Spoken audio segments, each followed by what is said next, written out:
తెలంగాణ రాష్ట్ర వ్యాప్తంగా నేటి నుండి 10వ తరగతి పరీక్షలు నిర్వహిస్తున్నారు. దీనికి సంబంధించి అధికారులు కూడా అన్ని ఏర్పాట్లు చేసినటువంటి పరిస్థితి. పరీక్షా సెంటర్ల వద్ద కూడా 144 సెక్షన్ విధిస్తూ 10వ తరగతి పరీక్షల్ని ప్రతిష్టాత్మకంగా తీసుకుంటున్న నేపథ్యంలో విద్యార్థులు కూడా సమాయత్తమయ్యారు. ఇప్పటి నుండి ఉదయం 9:30 నుండి మధ్యాహ్నం 12:30 వరకు పరీక్షలు నిర్వహించారు. దాదాపు విద్యార్థులు కూడా అక్కడికి వెళ్లి పరీక్షలు రాయడానికి కూడా సిద్ధమవుతున్న నేపథ్యం. ప్రస్తుతానికి కొంతమంది లేటుగా వచ్చినటువంటి విద్యార్థులు కూడా ఆ పరీక్షా సెంటర్లకు కూడా పరుగుల వస్తున్నటువంటి పరిస్థితి. ఒక్కసారి ఉమ్మడి వరంగల్ జిల్లా విద్యార్థులను కనుక చూసినట్టయితే దాదాపు 254 పాఠశాలలు ఉన్నాయి. మొత్తం 1223 పరీక్షా కేంద్రాలు, 42,264 మంది విద్యార్థులు కూడా పరీక్షలు రాయనున్నటువంటి పరిస్థితి. దీనికి సంబంధించి కూడా అధికారులు కూడా పూర్తి స్థాయిలో ఏర్పాట్లు చేశారు. ఒకసారి జనగామ జిల్లా కేంద్రంలో ప్రస్తుతం మనం ఉన్నాము. దాదాపు జనగామ జిల్లా కేంద్రంలోని సెయింట్ పాల్స్ హై స్కూల్ దగ్గర మనం ఉన్నాము. దీనికి సంబంధించి పరీక్ష నిర్వహణకు సంబంధించి ఎట్లాంటి నియమ నిబంధనలు ఉండాలో అధికారులు అన్ని కూడా చెప్పినట్టుగా తెలుస్తుంది. దీనికి సంబంధించి పోలీసులు కూడా పటిష్టమైనటువంటి బందోబస్తు ఏర్పాటు చేశారు. పరీక్షా సిబ్బంది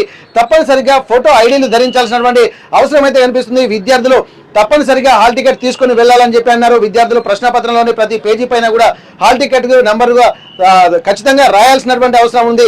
విద్యార్థులు ఓఎంఆర్ షీట్ ను తప్పనిసరిగా సరిచూసుకుని సంతకం చేయాల్సింది. ఈసారి మాత్రం ప్రత్యేకించి కూడా ఓఎంఆర్ షీట్ ను ఇవ్వడం కూడా కొత్తగా చెప్పుకోవచ్చు. ఎందుకంటే గతంలో కూడా అడిషనల్ పేపర్లు ఇచ్చేది, దానివల్ల కూడా అనేక ఇబ్బందులు కూడా తలెత్తున్నటువంటి నేపథ్యంలో కొంత ఇబ్బందికర పరిస్థితులు కూడా తలెత్తాయి. కానీ ఈసారి మాత్రం పరీక్షా పత్రాలకు సంబంధించి కూడా అనేక సూచనలు కూడా చేస్తున్నటువంటి పరిస్థితి.